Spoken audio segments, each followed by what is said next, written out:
Hariom friends. Singh राशि राशिर अधिपति होचंदी सूर्यदेव। एही मे मासटी आपणकर किपरि रहिबो, केउं ग्रहर प्रभाव आपणक पई आशीर्वाद रूप रे प्राप्ति हेबो, कारण किछि ग्रह मानकर गोचर हेबाकु जाउची एही मे मासरे। तो आसंतु जानिबा सेही विषय रे ही गोटे कथा जानी रखु। आपण जहाँ भावी था ना ताहा ही बनी था। जो पर्यंत आपणकर कल्पना थाए से अनुसार ही आपणकर फ्यूचरटा मध्य थाए। जोड़ा आप आज निज विषय भावी पारना भल तो जानी जातु कि आपण फ्यूचर मध्य एत किसी भल ना। तेणु सब बेले निज प्रति भल ही भाविबा उचित।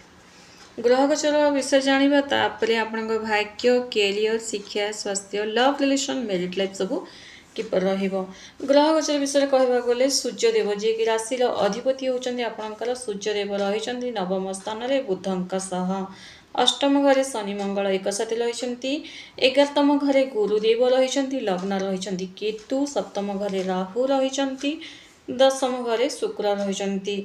वर्तमान आपणकर 28 शनि प्रभाव चली जोड़ा कि जून मास 2027 रे 28 शनि प्रभावटा समाप्त हेबो। आपणकर राशि एवं धनुराशि मध्य 28 शनि प्रभावटा चली।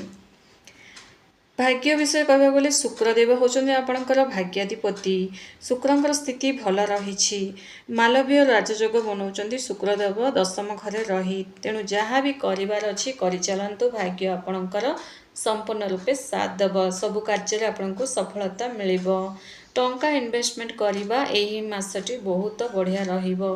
टंका इन्वेस्टमेंट करिबा जागा जमी प्रॉपर्टी किछि निज नाम रे लिखिबा बहुत बढ़िया रहिबो। कैरियर विषय में जानवे देखो। कैरियर आपणकर बहुत बढ़िया रही। चाकरी मिलवार फुल संभावना रही। चाकरी बहुत सारा अपॉर्चुनिटी आपण पाखक आसीबो।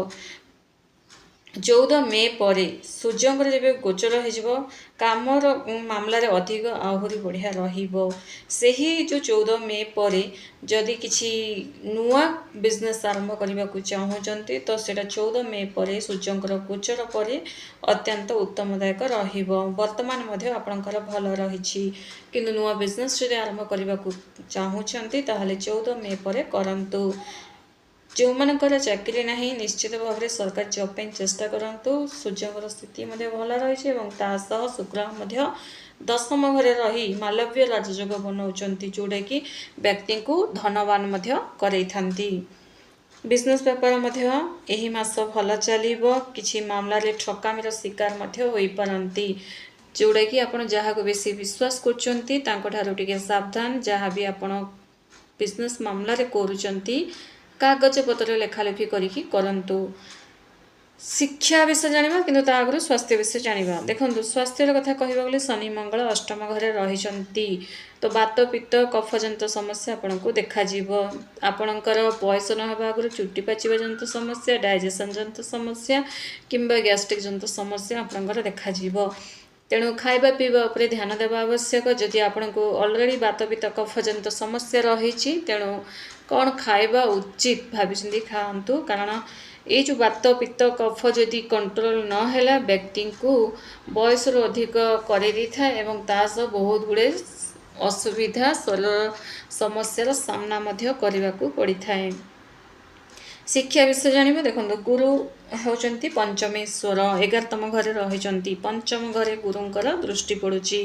गुरु गोटे शुभ ग्रह अटंती। गुरुंकर दृष्टि जो घरे पड़ी थाए सही घरे शुभ फल ही प्रदान करिथांती। एवं शिक्षा अर्थात विद्यार्थी मानक पई एही मासटी मे मासटी बहुत बढ़िया रही। नुआ एडमिशन लगी बहुत बढ़िया रहिबो। टिके काम रे विलंब देखा जीवो। काम रे विलंब देखा गले मध्य काम निश्चित भाव में बनिबो। आपणकर इच्छा मध्य किछि गुप्त इच्छा मध्य पूर्ण हेबो। एवं विद्यार्थी माने जदि विदेश जो है जदि पाठ पढ़ा चाहूँगी तो मे मासटी आपण बहुत शुभदायक रही। लव रिलेशन विषय जानवे देखो। प्रेम संपर्क में मध्यम धरण रहिबो। किछि भी कहवाकू माने हड़बड़ातु नहीं। किछि भी जदि कहउचंती किंबा किछि भी डिसीजन नेबारे हड़बड़ातु नहीं। जो माने लव रिलेशन रे अछंती यह माने यह नुहे जे आपण अलग हो ଏହା ନୁହେଁ, କିନ୍ତୁ କିଛି ଗୋଟେ ଆପଣଙ୍କର କଥା କହିବା ତରିକା କିମ୍ବା ଆପଣଙ୍କର ଯାହା ବି କହୁଛନ୍ତି ହଡ଼ବଡ଼େଇକିନା କହିବା ସାମ୍ନା ଲୋକ ଅର୍ଥାତ୍ ଆପଣଙ୍କ ଲଭ୍ମେଟ୍କୁ ତାହା କେଉଁଠି ନା କେଉଁଠି ପେନଫୁଲ୍ ମଧ୍ୟ ହେଇପାରେ। ଆପଣଙ୍କୁ ସେ ଇରିଟେଡ଼୍ ମଧ୍ୟ ଆପଣଙ୍କ ପାଖରେ ଇରିଟେଡ଼୍ ମଧ୍ୟ ହେଇପାରନ୍ତି ଏବଂ ସେ ଆପଣଙ୍କୁ ଇଗ୍ନୋର ମଧ୍ୟ କରିପାରନ୍ତି। କିନ୍ତୁ ରିଲେସନ୍ରେ କୌଣସି ପ୍ରକାର ବାଧା ଉତ୍ପନ୍ନ ହେବ ନାହିଁ। ଯାହା ମନ ମୁତାବକ ଗୋଟେ ପ୍ରେସର ଚିନ୍ତା ମନରେ ଚାଲିବ, କିନ୍ତୁ ରିସ୍ତାଟା ମଜବୁତ ରହିବ। ଦାମ୍ପତ୍ୟ ବିଷୟ ଜାଣିବା। ଦେଖନ୍ତୁ, ଦାମ୍ପତ୍ୟ କଥା କହିବାକୁ ଗଲେ ସପ୍ତମ ଘରେ ରାହୁ ରହିଛନ୍ତି। ସେଥିପାଇଁ ଆପଣଙ୍କ ଜୀବନରେ ଯେଉଁ ଦାମ୍ପତ୍ୟ ମାନେ ସମସ୍ୟା ସବୁବେଳେ ଲାଗି ରହୁଛି, କାହିଁକି ଆମକୁ ବିବାହ କଲି, କାହିଁକି ଗୋଟେ ଭଲ ଜାଗାରେ ବିବାହ ହେଲାଣି, କାହିଁକି ଲାଇଫ୍ରେ ଏତେ ସାରା ପ୍ରୋବ୍ଲେମ୍ ହେଉଛି।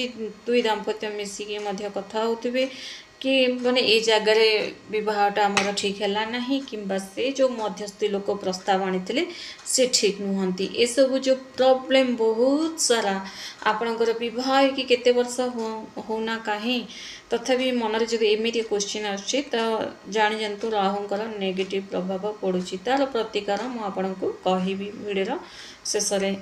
ତେଣୁ ଦାମ୍ପତ୍ୟ ଜୀବନରେ କୌଣସି ପ୍ରକାର ସମସ୍ୟା ହେଲେ ଚିନ୍ତା କରନ୍ତୁ ନାହିଁ ଏବଂ ଆପଣଙ୍କର ଯିଏ ଦାମ୍ପତ୍ୟ ଅଛନ୍ତି ତାଙ୍କ ସ୍ୱାସ୍ଥ୍ୟରେ ବହୁତ ସାରା ପ୍ରୋବ୍ଲେମ୍ ମଧ୍ୟ ଦେଖାହେଉଛି। 3 ମାସ ହେବ ଏସବୁ ସମସ୍ୟା ଦେଖାହେଉଛି। ତେଣୁ ତାଙ୍କର ସ୍ୱାସ୍ଥ୍ୟରେ ମାନେ କେବେ ତାଙ୍କ ହାତ ଗୋଡ଼ ପେନ୍ ହେବା, କେବେ ମାଇଗ୍ରେନ୍ ଜନିତ ସମସ୍ୟା, ମୁଣ୍ଡବିନ୍ଧା, ଏସବୁ ଯେଉଁ ସମସ୍ୟା ଦେଖାହେଉଛି ଏଥିପାଇଁ କି ରାହୁ ସପ୍ତମ ଘରେ ରହିଛନ୍ତି। କିନ୍ତୁ ରାହୁ ରହିଛନ୍ତି ସପ୍ତମ ଘରେ, କିନ୍ତୁ ରାହୁ ଆପଣଙ୍କୁ ଅଲଗା କରେଇବେନି, କିନ୍ତୁ ମନରେ ବହୁତ ସାରା ନେଗେଟିଭ୍ କଥା ଆଣିବେ। ସିଂହ ରାଶି ଦେଖନ୍ତୁ କ'ଣ କରିବା ଉଚିତ। ପ୍ରଥମେ ତ ରାହୁଙ୍କ ପ୍ରସନ୍ନ କରି ରଖନ୍ତୁ। ରାହୁ ପ୍ରସନ୍ନ ସେବେ ହେବେ ଯେବେ ଆପଣ ଶିବ ମନ୍ଦିର ଯାଇକି ଶିବଲିଙ୍ଗରେ ଜଳ କ୍ଷୀର ଢାଳି ସେଇ ଜାଗାରେ ବସିକି 108 ଥର ଓମ୍ ନମଃ ଶିବାୟ ମନ୍ତ୍ର ଜପ କରିବେ, ନଚେତ୍ ମହାମୃତ୍ୟୁଞ୍ଜୟ ମନ୍ତ୍ର ଜପ କରିବେ। କାରଣ ଶିବଲିଙ୍ଗରେ ଯେବେ କ୍ଷୀର ଢାଳିଥାନ୍ତି, ଅର୍ପଣ କରିଥାନ୍ତି ଶିବଙ୍କୁ, ତ ସେବେ ରାହୁ ମଧ୍ୟ ପାଇଥାନ୍ତି, ରାହୁ ମଧ୍ୟ ପ୍ରସନ୍ନ ହେଇଥାନ୍ତି ଏବଂ ଏତେ କିଛି ନେଗେଟିଭ୍ ମଧ୍ୟ ପ୍ରଭାବ ପକାଇ ନଥାନ୍ତି।